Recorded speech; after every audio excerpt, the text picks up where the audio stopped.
Hola, junto a mi compañero les vamos a presentar una prueba formal para el teorema fundamental del cálculo. Paso 0. La definición del teorema. Hoy nos proponemos probar el teorema fundamental del cálculo. Este estipula que para una función continua f' de x, el área entre su curva y el eje x entre los puntos a y b está dada por la diferencia de la valorización de su antiderivada en b menos a. Generalmente se representa la antiderivada o primitiva de una función con letra mayúscula y la derivada con prima. Paso 1.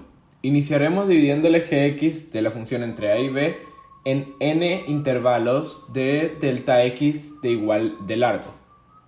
Es decir, que delta x va a ser igual a b menos a dividido n. Ahora, en notación, los puntos de estos intervalos va a ser x sub 0, x sub 1 hasta x sub n. Pueden valorizarse como se muestra. X sub i nos va a ser más que a más i veces delta x. Nótese que x sub n sería a más n por delta x, que es lo mismo que b, que sería el final de nuestro intervalo. Para el paso 2, podemos determinar un punto arbitrario x sub i asterisco dentro del intervalo.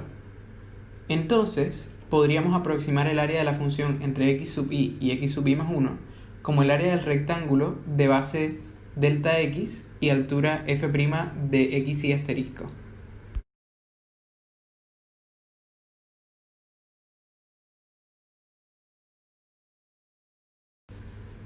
Con esta idea, podemos establecer la suma de Riemann, nuestro paso tercero, como la suma de las áreas de los n rectángulos para obtener una aproximación del área de la función entre a y b. Esto viene dado por la sumatoria de estas áreas. Mientras subdividamos el espacio en más intervalos y rectángulos, la aproximación va a ser mejor y se va a acercar a la realidad. Esto es lo mismo que sacar el límite de la suma para cuando n tiende a infinito. Y esto es por definición la integral. Pero surge el cuestionamiento de que esta sumatoria está definida en función a un punto arbitrario, x sub i asterisco dentro del intervalo. Para solucionar esta irregularidad, acudimos al paso 4, que es el teorema del valor medio. Este establece que en el intervalo entre x sub i y x sub i más 1 hay un punto c, donde la derivada de la función equivale a la pendiente de la línea que conecta a ambos puntos. Como definimos a xy asterisco como un valor arbitrario dentro del intervalo, entonces podemos decir que toma el valor de c. Recordando además que la diferencia en x es delta x, queda la siguiente expresión.